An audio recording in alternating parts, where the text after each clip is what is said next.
Friends, this is our fourth lecture on research methods. In the first lecture, I talked about the differences between quantitative and qualitative methodologies and said that in sociology in general and in population studies in particular, there are some who believe in positivism and they prefer quantitative methods. There are others who prefer phenomenological methodology and they go for qualitative methods. Then I talked about primary and secondary data which are collected by the researchers themselves are called primary data, and the data which are collected by someone else, maybe or census or NSSO, these kinds of data can be called secondary data.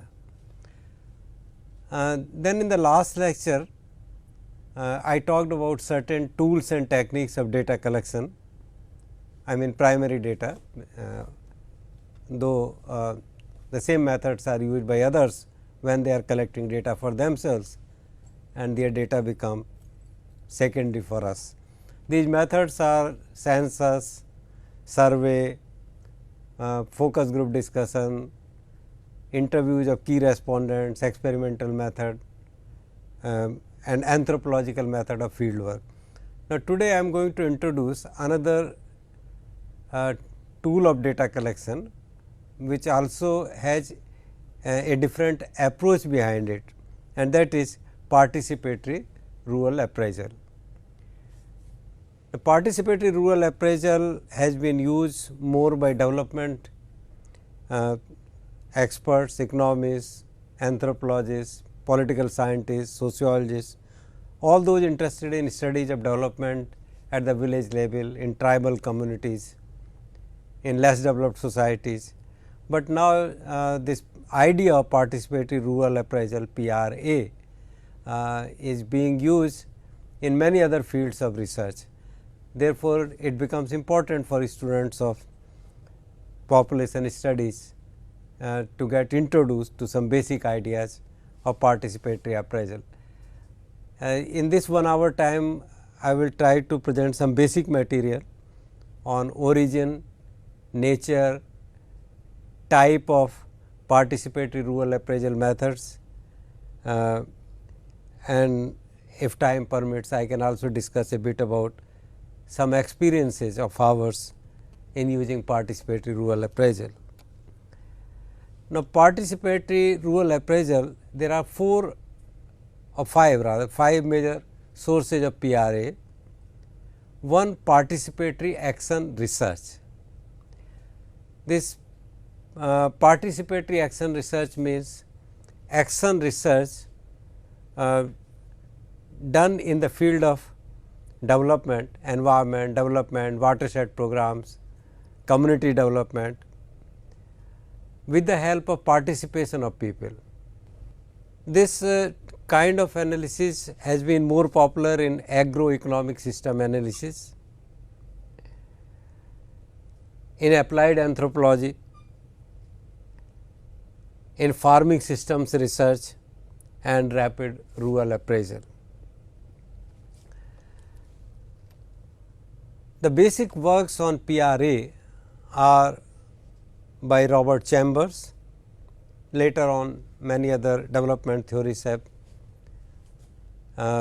picked up these techniques and improvised these techniques, and now there are lots of people. If you go on internet site, you find thousands of references to PRA, and PRA has been conducted in different settings, in different countries, in different areas, in different subjects by different types of experts. It is no more confined to a study of agroeconomic systems, and it is not only confined to those specific tools developed by Robert Chambers, but the idea, the basic philosophy behind PRA was that of Robert Chambers.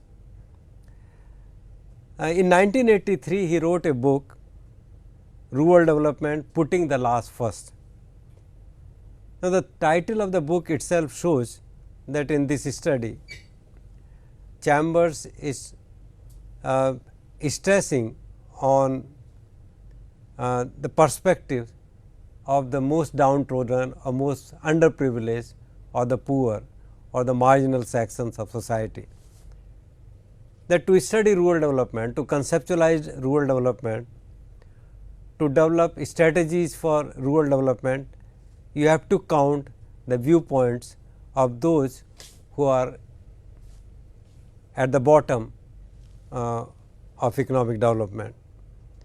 Then in 1997, he wrote another book, which again became a basic book for practitioners of PRA. The title is Whose Reality Counts? Putting the First Last. So, here Robert Chambers is trying to say that so far, who were the first actually in development research?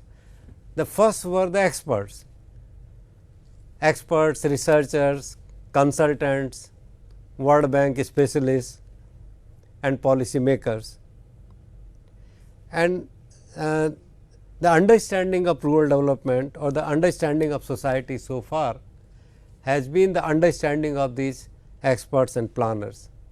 Robert Chambers says that in order to promote rural development, which is integrated, holistic, sustainable, which promotes justice and which is acceptable to people, you have to put the viewpoints of the people first and let experts be in the position of facilitators. We will see some of these slides in which I am trying to summarize these ideas of Robert Chambers. In India, in 2002, Somesh Kumar wrote a book, Methods for Community Participation, in which, drawing from the ideas of Robert Chambers and others, he has presented a large number of tools and techniques of conducting PRA exercises. Actually, most of my slides today are based on the reading of Methods for Community Participation of Somesh Kumar. Neela Mukherjee is another administrator in India who has written lots of books on participatory learning and action, and it is she who popularized use of PRA among development administrators in the country. Those interested in details, in technical aspects, philosophy of PRA can benefit a lot by reading Somesh Kumar's book, Methods for Community Participation. And those who want to have a first hand feel for the experiences of conducting PRA in diverse settings in India, Bangladesh, would benefit immensely from a reading of Neela Mukherjee's books, including Participatory Learning and Action on PRA. Now, the history of PRA. Why PRA? What makes PRA so popular or so attractive as compared to, say, surveys or focus group discussions or other conventional anthropological methods of field work? In 60s and 70s, there was a big disillusionment with questionnaire surveys in the field of development, with their inadequacy, late results and inexactness, and this produced rapid rural appraisal. Now, I must explain what is the meaning of inadequacy, late results and inexactness, and what is rapid rural appraisal. Now, surveys, questionnaire surveys means you take a sample, develop a standardized questionnaire or schedule, go to the people, fill them up, then analyze them statistically, something which we discussed last time. Now, the problem with this approach is, as some people say, that a survey you get what you are actually looking for. Results of your survey depend heavily on what your hypothesis is. It is like if you want to study trends in fertility, and your study of economic theory or your study of theory of fertility suggests that there is a strong relationship between per capita income and fertility, then in your questionnaire obviously you will have questions more related to economic background of your subjects and their fertility preferences and practices. And the result will be that yes, there is a relationship between per capita income and fertility. What the survey will tell you is only the degree or strength of relationship, or what is correlation coefficient, what is the slope of regression analysis, etc., etc. But if in the setting in which you study, it is not income so much, but religion, religious ideas or something else, maybe education, that affects fertility more, you would not get that from the study of your subjects using questionnaire surveys. In questionnaire surveys, your results are dependent on what questions you have included in your survey. Then they are inadequate. From many perspectives, they are inadequate. In sociology, we lack adequate measurements, we lack adequate instruments of or tools of analysis of statistical data. Actually, all statistical applications are based on certain assumptions. When those assumptions are not satisfied, then the surveys can give you misleading results also. And moreover, to conduct a large scale survey is not always easy. You see, the most important source of data in India on population trends has been census. But you know how huge census operation is. Counting more than 1 billion people of India is not a small task. There are several years of preparation, users conferences, then designing of questionnaire, tools and techniques, adding or deleting questions, lot of discussion and lot of time of experts goes into it. Then printing of questions, then administration of the census operation with the help of lakhs of primary school teachers or Anganwadi workers or other grassroots workers in villages, and same in urban areas. Then analysis. So, sometimes you see that many tables of one census are not made available even 10 years later. Preparing for conducting census, analyzing data, publication of results, all this takes so much of time and so much of resources, money and staff members are required, that it becomes inconvenient. It is not possible to have knowledge based on census or even large scale national surveys so frequently. So, whenever you need some quick information, you want to run some program and you want quick information, you want to test some idea, so that on the basis of your observations or results of observation of that idea, you can suitably modify it and then take up it for large scale interventions. So, traditional techniques that way are not adequate and they take lot of time, and that is why in NSSO I said that many types of information are collected only at a gap of 5 years. National Family Health Survey, it was decided that we will conduct National Family Health Survey at a gap of 7 years. But so for rapid assessment of something, like we have some idea in terms of some medical intervention through which say maternal mortality ratio can be reduced. Now, we will not wait to conduct a census or a national survey and wait for 5 years, 10 years for results to come to implement our program. In that case, we require some research method which is quick, rapid, and this rapid rural appraisal comes to our rescue. what happened in rapid rural appraisal is that then it was suggested that if surveys are not adequate, surveys of development, which in a pejorative negative sense produce the term development tourism. Development tourism certainly help the experts in planning for their tours in different countries of the world, but the development tourism did not help in making better development planning.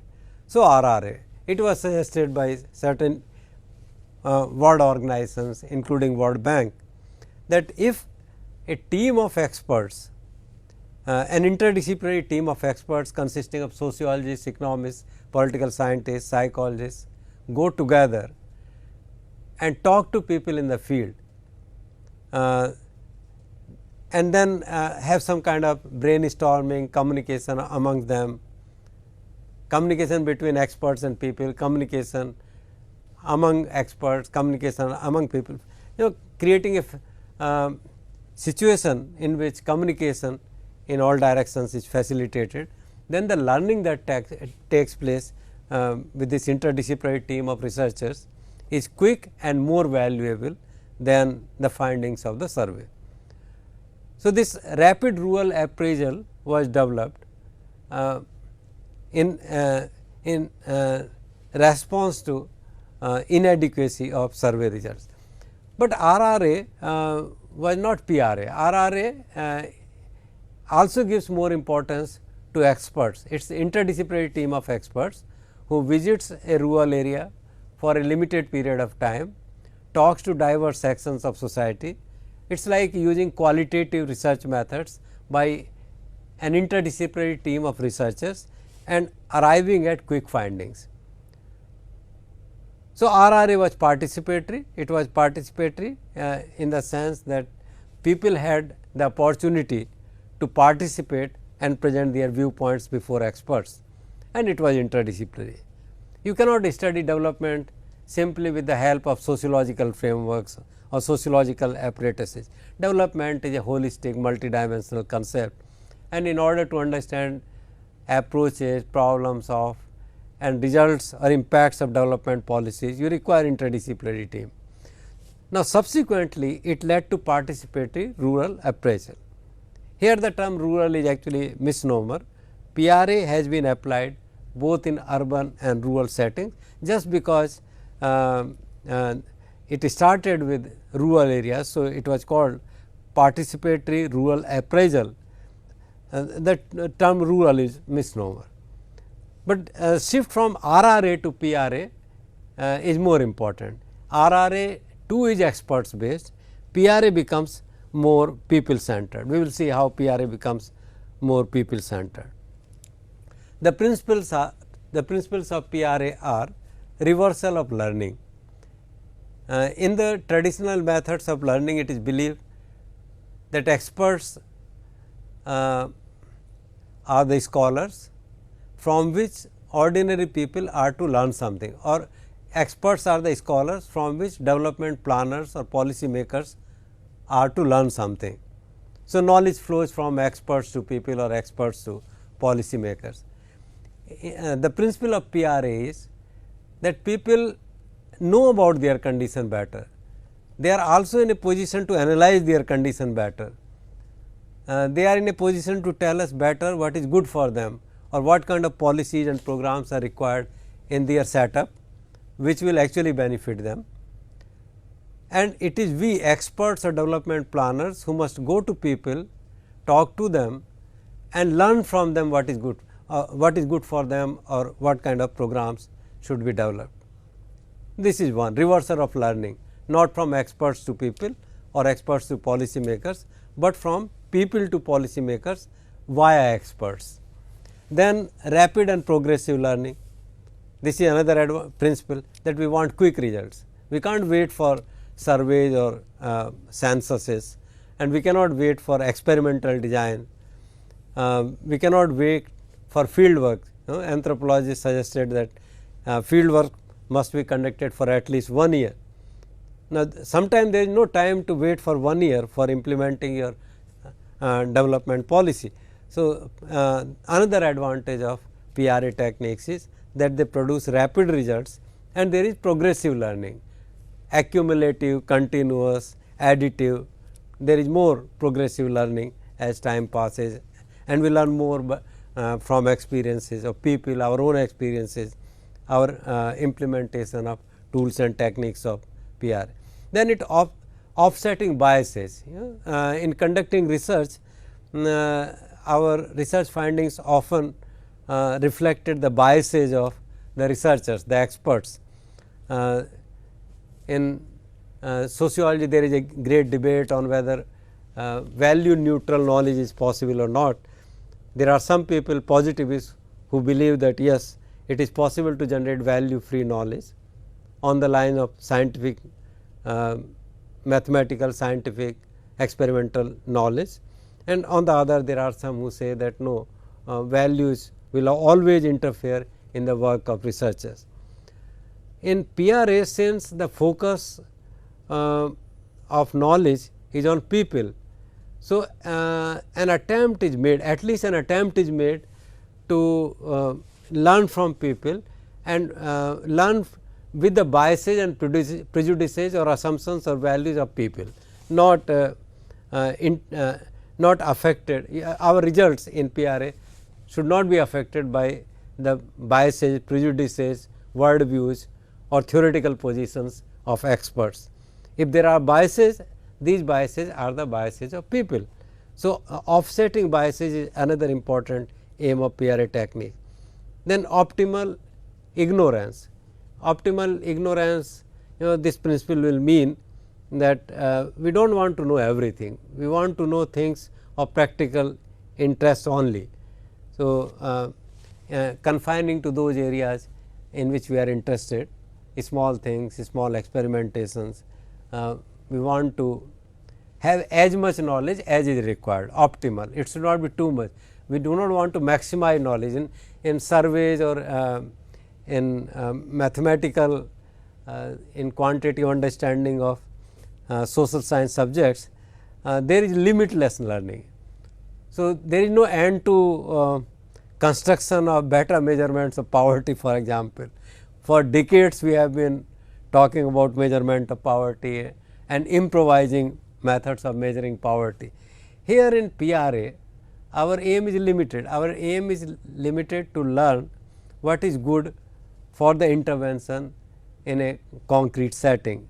That much of learning is required, optimal, not maximum.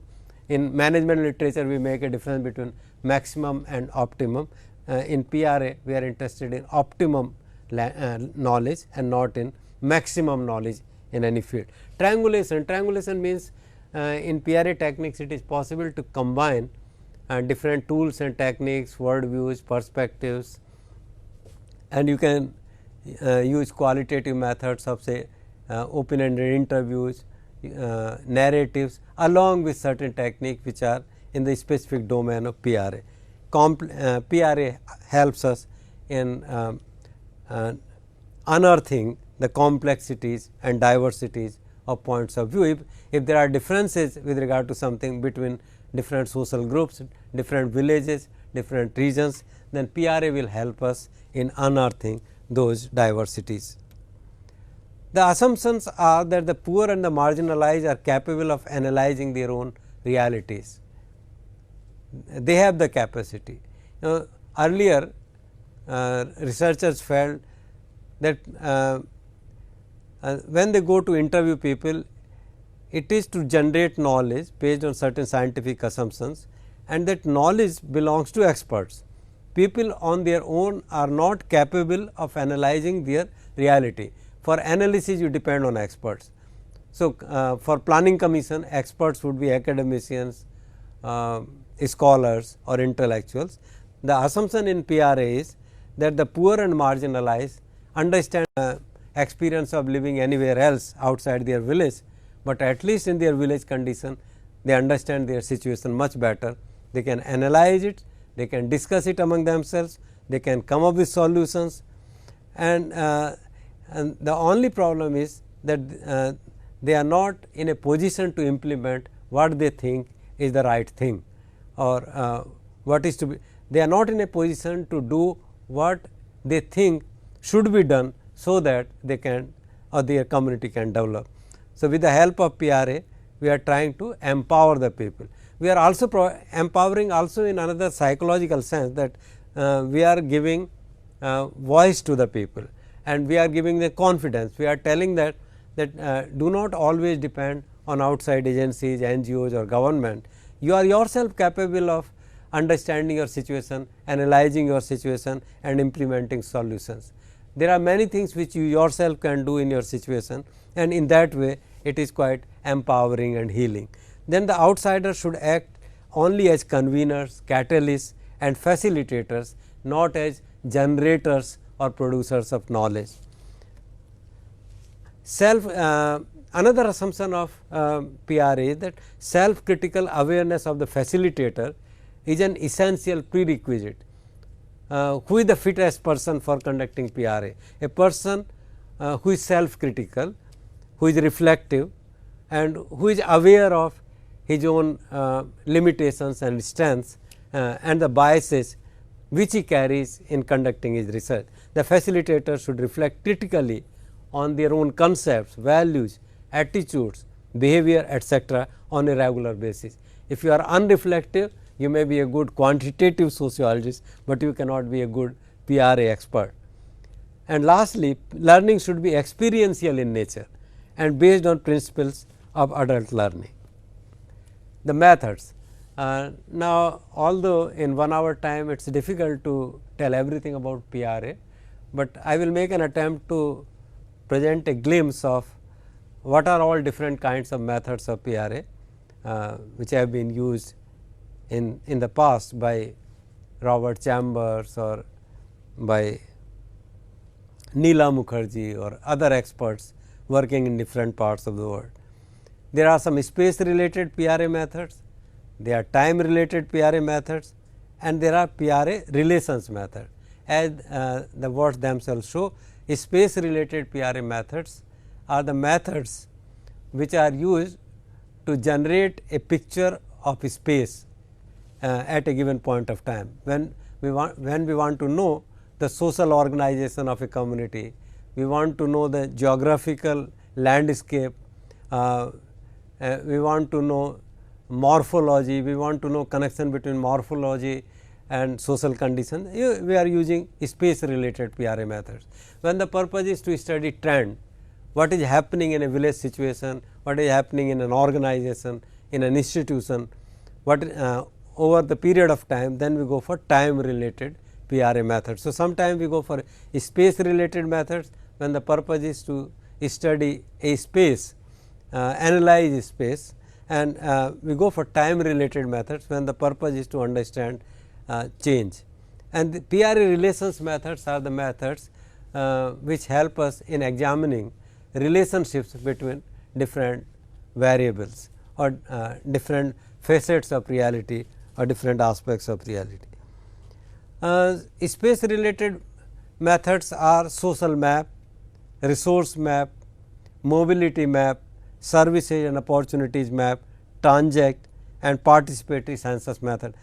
I am sorry, I may not be able to distinguish between all these methods which are space related or all the methods which are time related. In this elementary lecture, the purpose is only to distinguish between space related, time related and relations related methods. It is only an elementary lecture. If you want to more on these things, then a reading of Robert Chambers or Somesh Kumar or Neela Mukherjee can help. In time related PRA methods, there is an approach or a method of timeline, there is trend analysis, there is seasonal diagram and there is dream map. Relations methods are divided into following 7 categories. Cause effect diagram, when the purpose is to study cause and effect, cause effect diagram.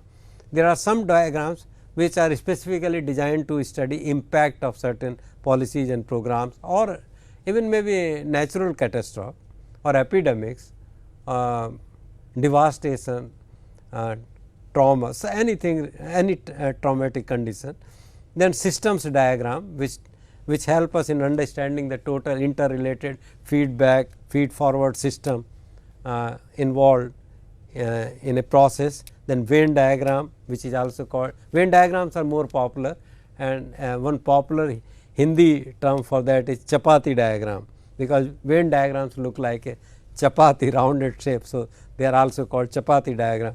Matrix ranking method, then force field analysis and pie diagram. These are some techniques, social map, time related and relations. Now, in social map, the most important tool of PRA is made by the participants. Now, these are some important points to note, that all maps, why social? Social, time, relation, all PRA maps are made by the participants and not by experts. Social map shows people's perceptions of social reality, such as schools, temples, houses, post office, etc. Social mapping provides a forum for discussion. Social map may not always be seen as the outcome of research. Social map is a method which facilitates discussion on a subject, and may be seen as an instrument or tool of facilitating discussion. It serves as monitoring and evaluation tool, monitoring and evaluation of programs and policies. In addition, using symbols, it can provide details like exact number of boys and girls, literate, illiterate in a given situation, in a village or in a ward or in a group of villages. Here is an example of a social map. So, when participatory researchers come up with social map, they come up with things like this. Here is a social map of a village, some pseudonym of village is mentioned, and this map is prepared by the villagers themselves. The villagers may be illiterate, but they are capable of drawing maps of their villages, their canals, their temples, their schools, their housing structures in their own manner. We are not looking for exact map, because as I said that these maps are an opportunity to have discussion with people and understand their ways of looking at social reality. So, whether this map is a real geographical representation of their reality or not, that is not the important point. The point is, how do the villagers themselves sitting together in a group of 10, 15 or maybe sometime less 5 construct social reality or geographical reality of their village with the help of pebbles or maybe with the help of colors on paper. Different techniques can be used for that purpose, this map clearly shows their understanding of where are schools located, convent, railway track, highways, temple, post office, Anganwadi, and you can see the connections between them, borewell, Chavadi.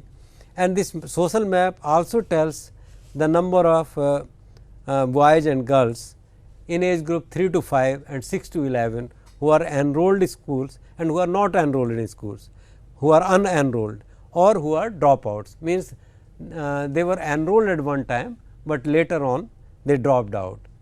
Now, when this social map is presented and you find that there is a large number of dropouts in the village, then you can ask the question, what in your opinion are the reasons behind this high dropout rate, or why dropout rate among girls is higher than dropout rate among boys, and the answers come. We are looking for these answers, we are not looking for this exactness of this map prepared by the people. Then we have resource map, which tells us about topography, terrain, slopes, forest, vegetation, tree species, soil type, fertility, land use, water, water bodies, watershed development, agricultural development and cropping pattern, productivity, etc.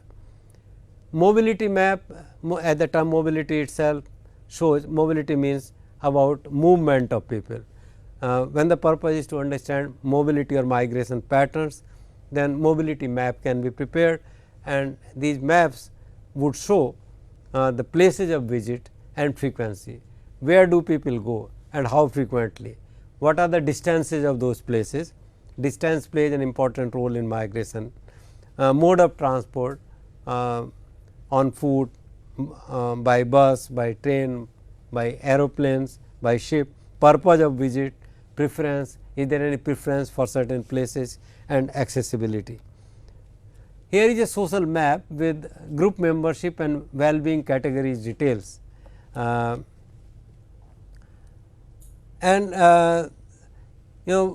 interesting thing in this map is that simultaneously in the same village a number of NGOs or self-help groups are operating, and this map tells you in which areas which self-help group members live. This map tells you whether well-being of people living in different parts of the village is high, middle, semi or low, and as in the previous map, locations of primary school, temples, community hall, Anganwadi center, well, child care school, electricity, water tank, and so on. This is an example of services and opportunities map.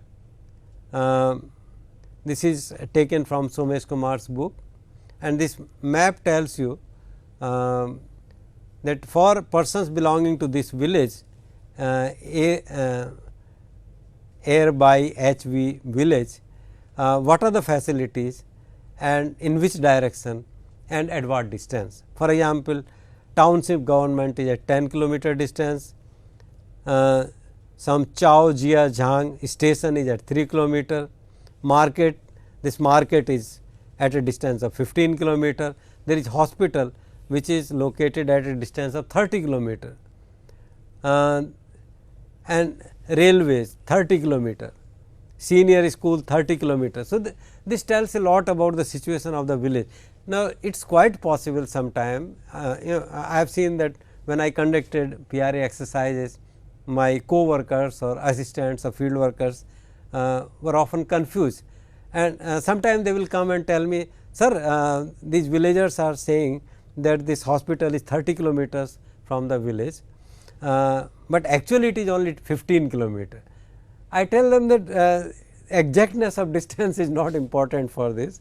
What we have to see is that from the perspective of villagers, which facilities are relatively how distant from them.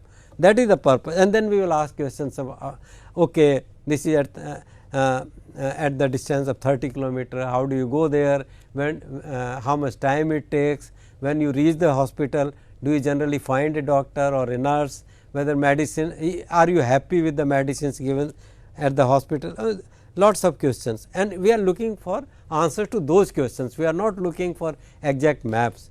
Here in one village, this is timeline kind of in 1990, 95, 97, 99, 2000, 2006, villagers are saying that these were the years in which certain special diseases broke out in this area. In 19 measles, then dengue, then malaria, 97 malaria in 99 again, then dengue, then in 2006 eye infection and dengue. So, that means this is a place where you have to concentrate on treatment, eradication and prevention and treatment of infectious diseases like malaria and dengue and sometimes eye infection. This is an example of timeline in a hypothetical village Mandana, and this tells us that in different years 47, 85, 98, 2000,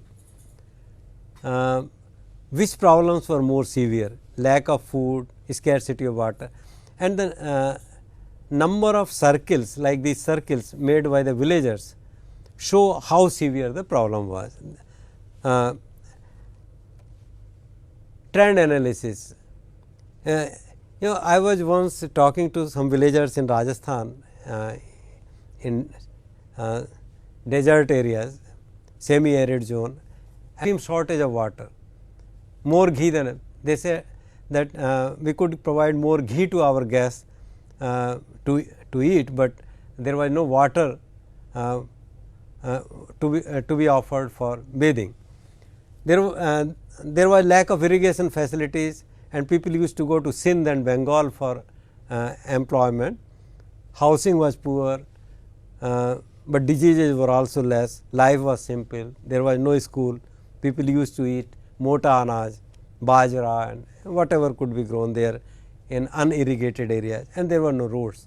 Now, today there is drinking water because canal has come, better irrigation facilities, less migration because local jobs are available, and partition of the country also prevented people from migrating to Sindh, and quality of construction of houses has improved, stone houses. But along with water, malaria has also come. When there was no water, there was no mosquito and no malaria, but today they have more malaria. And also with prosperity and development, there are more conflicts, faction fights, politics.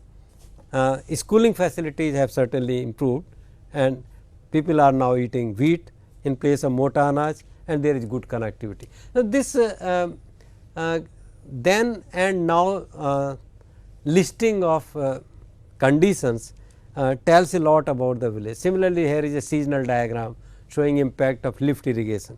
Now, let me tell you in 2-3 minutes something about Venn diagram, which is an important tool of PRA. Venn diagrams are made in the form of circles. Like here, this Venn diagram of caste hierarchy, two things are shown: size of the circle and distance. Now, this map prepared by the villagers themselves shows that in this village there are 4 major caste groups, and most numerous is 3, followed by 1, then followed by 2, and then 4, and there is good interaction between 2 and 3. 1 is away from 2 and 3, 4 is also away, and there is no interaction between 1 and 4. Least interaction between 1 and 4, maximum interaction between 2 and 3, some interaction between 1 and 2 and 3, and some interaction between 4 and 2 and 3. Another perspective, but this Venn diagram may be from the perspective of some people of the village. Other people in the same village may feel that no, we have a larger number of social groups. They may say that not 4, but 7, and C3 is most numerous, because they may define these social groups in their own manner.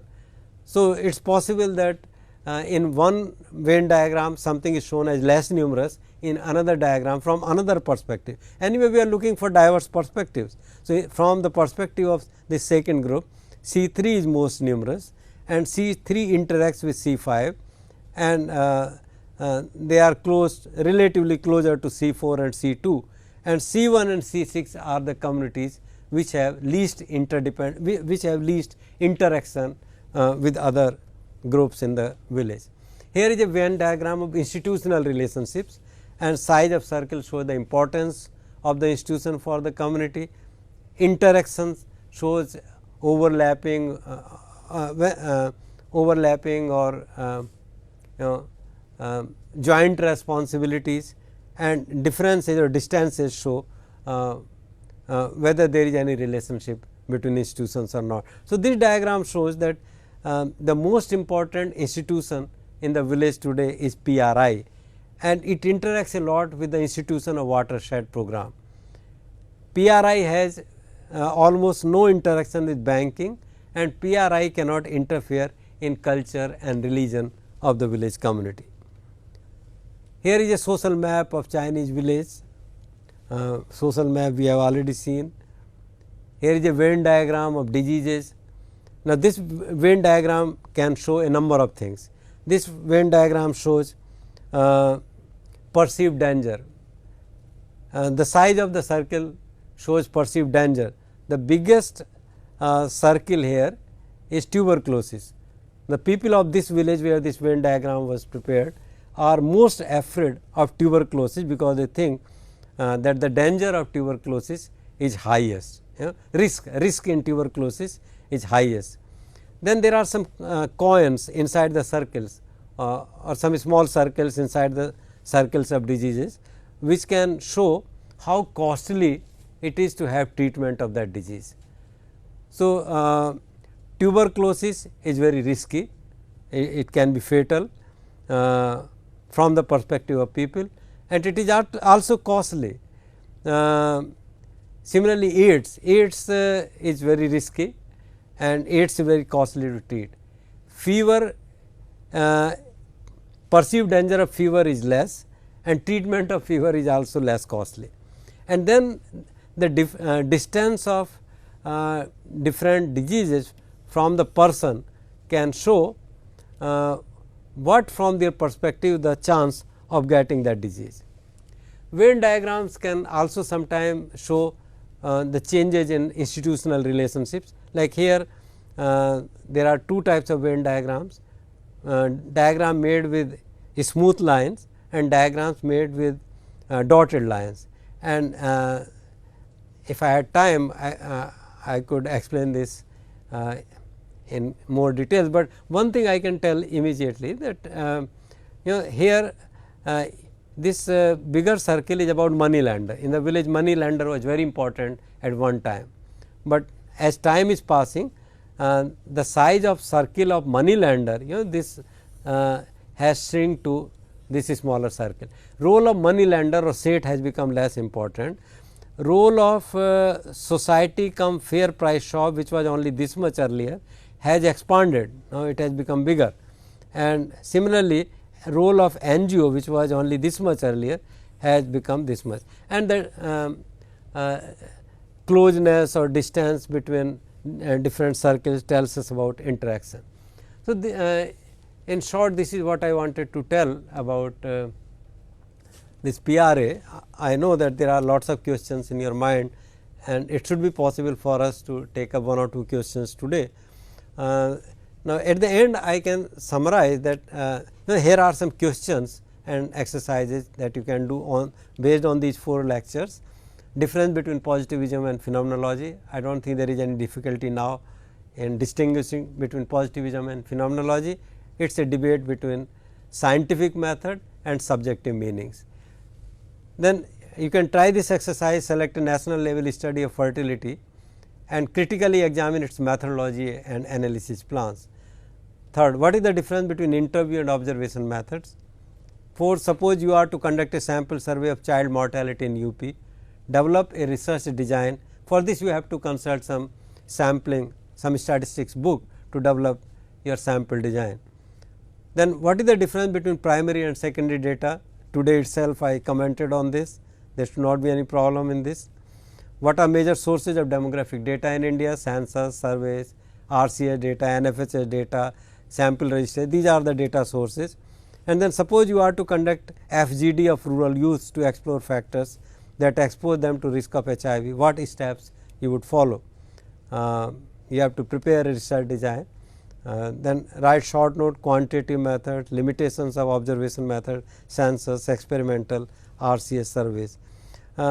Most of these things are available on net, you do not have to go to library, and about RCS surveys like questions, type of analysis done.